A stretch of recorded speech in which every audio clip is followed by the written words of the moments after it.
Hace algo más de un año que la Organización Mundial de la Salud alerta sobre la pandemia en el mundo ocasionada por el COVID-19.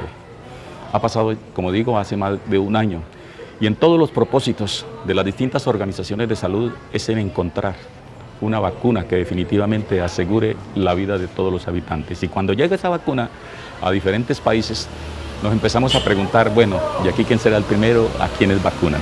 Pero por fortuna, muchos de ellos en Colombia ya han sido vacunados. Y nos sorprende también una noticia muy buena para nosotros los chucureños, para un personaje que consideramos chucureño. Se trata del doctor Héctor Julio Meléndez Flores. Él es un anestesiólogo muy conocido por la comunidad de San Vicente de Chucurí, especialista en cuidados intensivos, medicina crítica, docente universitario de la Universidad Industrial de Santander y es el jefe de la unidad de cuidados intensivos de la Clínica Foscar Internacional. Aparte de eso es magíster en epidemiología, es decir, toda una Biblia en lo que tiene que ver alrededor de este tema que hoy vamos a tratar con él, por una sencilla razón. Él fue el primero, prácticamente en el departamento de Santander, en ser vacunado contra el COVID-19, porque ellos están ahí en la primera línea de atención a todos los enfermos que ha ocasionado esta enfermedad. Primero que todo, bienvenido a San Vicente, doctor. Gracias. Y la verdad que no sabe cómo nos emociona tenerlo aquí, visitando a todos sus compañeros de aquí de nuestro querido hospital de San Vicente de Chucurí. Y empezamos con la primera pregunta que ya afuera habíamos hecho, doctor.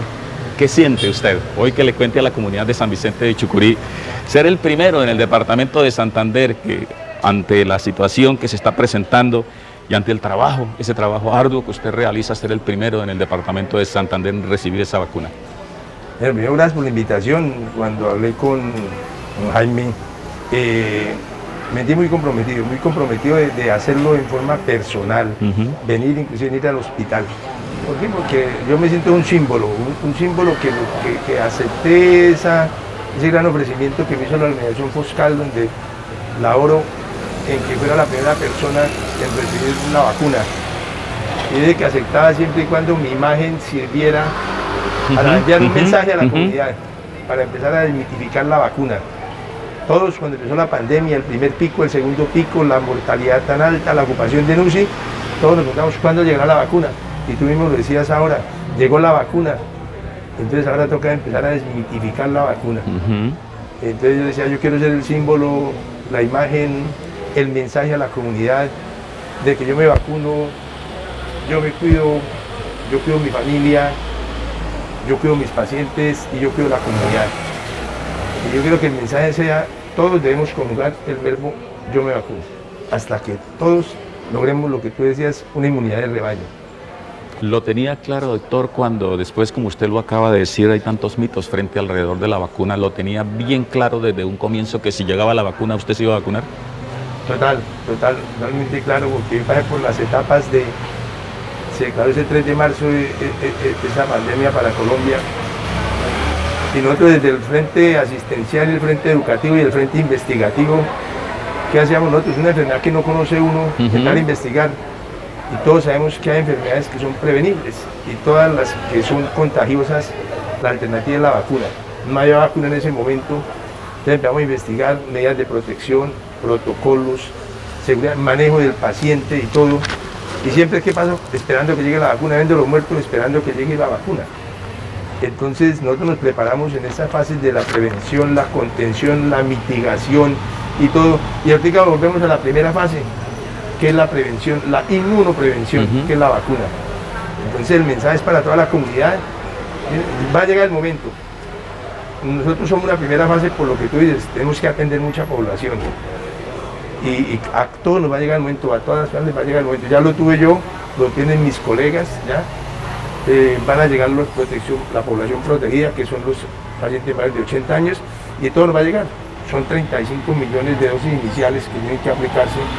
No pueden ser todas en un mes, en 8 días, en 2 meses. Yo creo que es una gradualidad. Entonces el mensaje es, miren, la vacunación no es la relajación. Correcto. Nosotros no podemos estar tranquilos porque me vacunaron, entonces yo me quito el tapabocas, no me lavo las manos, me cojo el abrazo, no, violo los protocolos. Esto hay que seguirlos porque la vacuna empieza a generar anticuerpos después de 2 o 3 semanas. Y segundo, una enfermedad nueva que empezó hace un año, una vacuna que empezó hace un mes en otros países, hay que hacer un seguimiento de un año a ver hasta cuánto nos va a proteger o si tenemos que repetir dosis más adelante.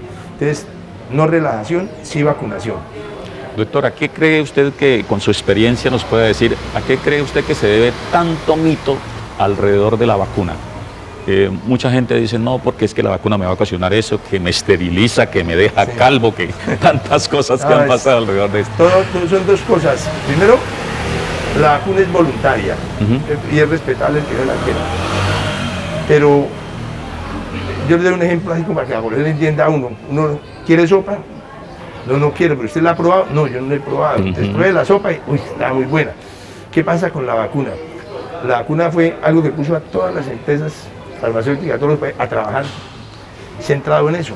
Sobre experiencias que de pronto habían de otro tipo. La tecnología que había. La tecnología. La tecnología de la vacuna del RNA mensajero ya 20 años en estudio.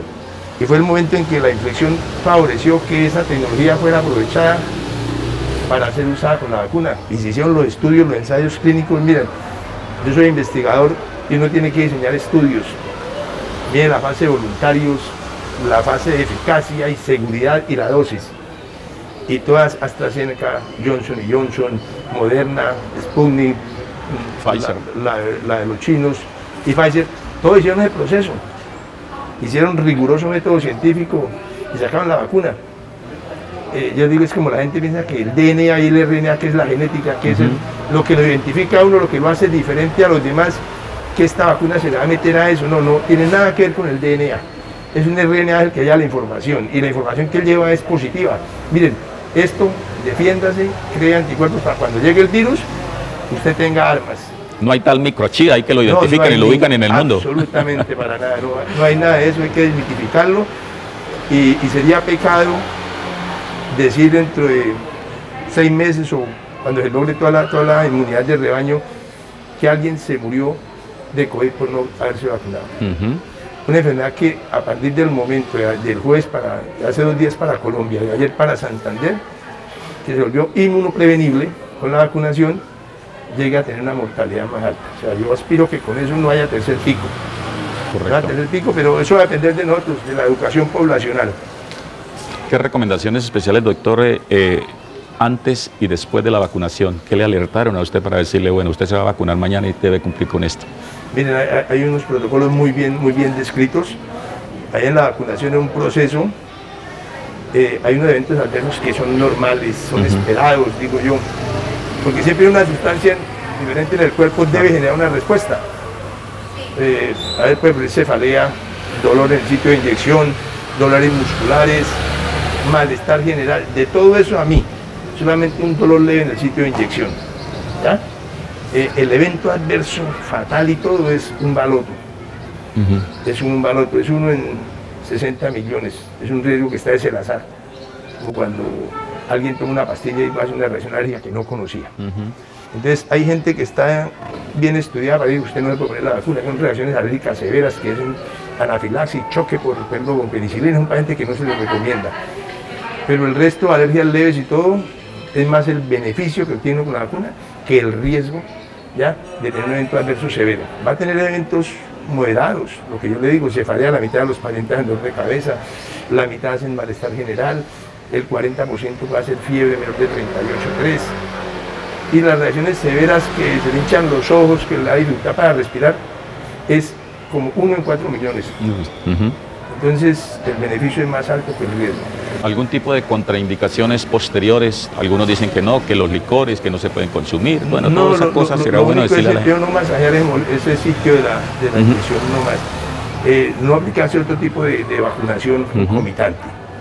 Y esperar la segunda dosis, no dejar de ponerse la segunda dosis, aunque la vacuna no se ha estudiado también en el efecto de la segunda dosis, parece que la primera dosis de cierta manera es más que suficiente.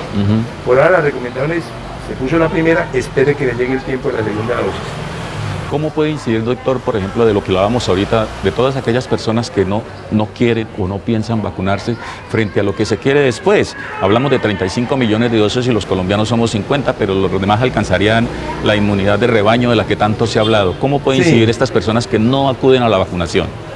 Hay dos cosas. Hay una población que no se vacuna porque los estudios se hicieron en poblaciones mayores, ¿cierto? O sea, lo que es adultos, para Colombia de 8 años, mueren embarazadas, que son poblaciones que no entran por ética en investigación. Entonces, no se va a lograr de pronto ese rebaño, aunque hay pequeños estudios que muestran que las embarazadas puede ser seguro la aplicación. Yo les digo a la gente, hombre, como médico, que hay médicos que están dudando y cuando hablan con uno, dicen, profe, es verdad, y yo les explico, no, ya me la aplico. Digo, ¿qué presentación tiene uno como médico? Yo no me vacuno cuando un paciente o 50 pacientes, o es el médico el único del pueblo, ya hay 2.000 o 3.000 pobladores, donde vayan a consultarle y el médico que no se vacunó tiene el COVID. Esa es la fuente de propagación, o sea, no tiene presencia. Igual factor le digo al profesor, al maestro, que tiene sus alumnos, ya, al señor que tiene la empresa, al que atiende público. O sea, cómo uno va ya a hacer foco de contagio cuando es prevenible, cuando es un bien que le toca. O sea, miren que la vacuna no hace daño, la vacuna no mata, la vacuna no es un chip de marcador, no es un chip de información para nadie, ¿ya? La vacuna es un bien, ¿ya? El hecho de que sea gratuita no es que sea mala, es que es política pública hacerlo en todo el mundo. ¿Qué sensación, doctor, ya hablando como de ese trabajo cotidiano que ustedes realizan, qué sensación se sentía frente a la situación que ustedes vivían en las clínicas, en los hospitales, en un pico que se elevaba, la gente muriéndose, y a veces ustedes, con todo el amor por sus pacientes, por quererlos salvar, no podían hacer nada? Es muy difícil, pero hay sensaciones que marcan, ¿no? Sobre todo cuando se muere, todas las vidas valen igual, ninguna vida vale más que otra, pero hay vidas que lo afectan a uno más, amigos, sobre todo cuando es la familia, los amigos o los colegas. Y ya hubo colegas anestesiólogos que fallecieron ahí en Bucaramanga. El primer anestesiólogo intensivista del país era un compañero mío de estudio de pregrado que murió en Bogotá. Esa sensación es dura, pero más dura la sensación es cuando un conocido dice, doctor, allá está mi papá, allá llevan a mi mamá, mi hermana está en la otra clínica. Esa foto familiar y uno tener que llamar a una mala noticia. El papá, la mamá, el hijo en la UCI, se murió el papá, ya se murió la mamá, queda la hija, trabajémosle mucho y a veces también perdemos la batalla. Eso duele, eso le caen los ánimos, pero siempre seguimos con la frente en alto porque no hemos hecho nada malo para que eso ocurra. Entonces, para mí, hacer algo malo es, si no tengo contingente de la vacuna y no ponérmela, eso sería algo malo, porque no puedo atender gente. Correcto. Yo pienso que es más el peso de una vacuna a favor que en contra. Cuando inicia toda la situación esta, ya el mundo se entera que verdaderamente es una pandemia. Hay algunas recomendaciones en muchas partes. Bueno, utilicen de pronto hasta los tapetes, utilice el medidor de temperatura, utilice el tapabocas, el lavado, el aislamiento, todas esas cosas que se proponen. Hoy, con su experiencia, doctor, ¿qué nos puede decir que efectivamente mientras nos vacunan y a pesar de que nos vacunen nos vamos a seguir cuidando? ¿Qué es hoy a la gente decirle, cuídese con esto, que esto es lo que vale? Sí, cuando uno no conoce nada, utiliza lo que está al alcance y lo que están recomendando. Cuando empezó, en la clínica llegaban los colegas médicos con unos máscaras de ébola, trajes de ébola y todo. Nosotros investigamos y dijimos, no vale la pena. ¿Y por qué no vale la pena? Porque ponerse un montón de cosas, cuando usted vaya a ponérselas, cuando vaya a quitárselas, es más el riesgo de contagio. Entonces, acuñamos la frase, lo más es menos. O sea, más traje, menos protección, porque va a haber más riesgo de contagio. Todo se ha depurado, y las tres cosas que han perdurado a través de los años de las epidemias: tapabocas, lavado de manos. Aquí aplico otro que es el distanciamiento social, pero también aplica para COVID. A las otras enfermedades no aplica, pero para COVID aplica. Esos tres perduró, sigue, persistirá, porque el COVID no se va a ir, pero se va a ir la epidemia, se va a ir la pandemia, se queda con nosotros. Qué bueno queda que nos enseñó a educarnos. Correcto. A lavarnos las manos otra vez, a dar un tapabocas cuando es necesario, a tener las medidas de seguridad. Hay otras cosas que no son válidas, el uso de máscaras con filtros, el desinfectar los pies, las llantas de los carros. El uso de guantes era lo peor que podía pasar. Sí. Es el mayor foco de contagio. Un guante para aportar las superficies en el plástico puede durar hasta 72 horas un virus en las estas de hierro o de acero. Entonces la gente con ese plástico manipula todo y eso era un contagio. Entonces el guante no es recomendable. Las tres cositas que siguen. Una situación que se ha evidenciado con la vacuna es el transporte de esa vacuna hacia los pueblos, a sitios inhóspitos de la geografía nacional. Unas requieren de una temperatura en unas condiciones supra, menos de 70, otras no tanto. ¿Cuál cree usted que es la situación real que se nos va a presentar en ese transporte hacia los sitios? Sí, eso es una pregunta que nos hacemos como epidemiólogos, ¿cierto? ¿Cómo garantizar que la vacuna llegue a la población necesitada en las condiciones óptimas? Entonces, de todas las vacunas, hay una vacuna que se llama la vacuna de Johnson & Johnson. No necesita ultracongelación y segundo, necesita una sola dosis. Imagínese usted yendo a la Trato, arriba de Trato, va en Quibdó, y después a los 21 días tener que volver después de hace tanto tiempo. Ese transporte implica una infraestructura.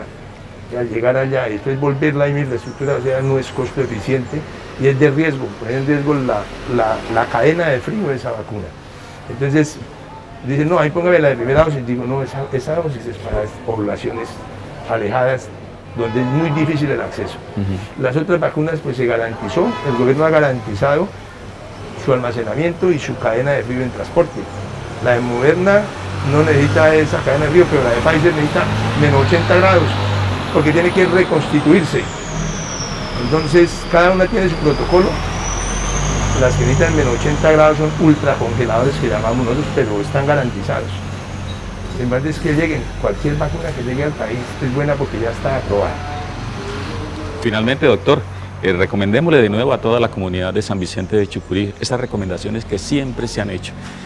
Mientras no llega la vacuna y posterior a eso, como usted lo ha notado, hay que seguir cuidándonos. Entonces la invitación para todas las medidas protocolarias y demás para la comunidad de nuestro municipio. Listo, a toda la comunidad, los amigos chucureños, pues gracias nuevamente por la invitación, pero deje éticamente y profesionalmente ya un compromiso.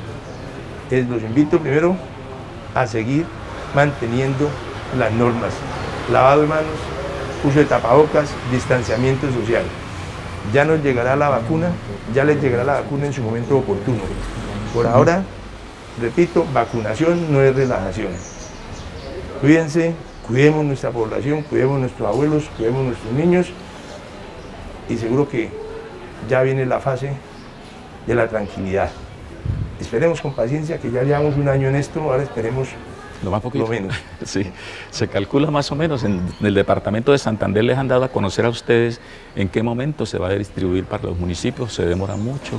Ayer estábamos viendo con el gobernador y la distribución de vacunas depende del ente central. Por ejemplo, llegarán 2.300 y pico para Santander para el personal médico.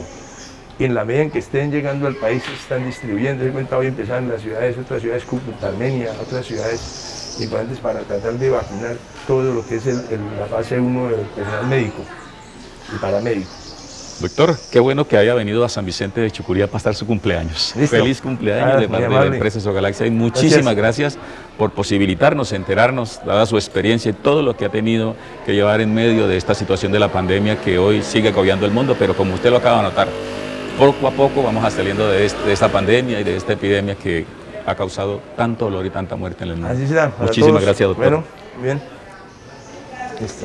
Como lo anotábamos, doctor, que muy amablemente hoy vino a contarnos parte de su experiencia profesional y a contarnos que él también se vacunó e invita a toda la comunidad a que haga lo mismo en su momento. Y también a celebrar el cumpleaños aquí con sus amigos de San Vicente de Chucurí, el doctor Héctor Julio Meléndez Flores. Con él muy agradecidos porque comparte con nosotros sus experiencias. Para Telechucurí con la cámara de Jaime Martínez, Alvarito Rodríguez informó, Pedro Elías Graza Aparicio.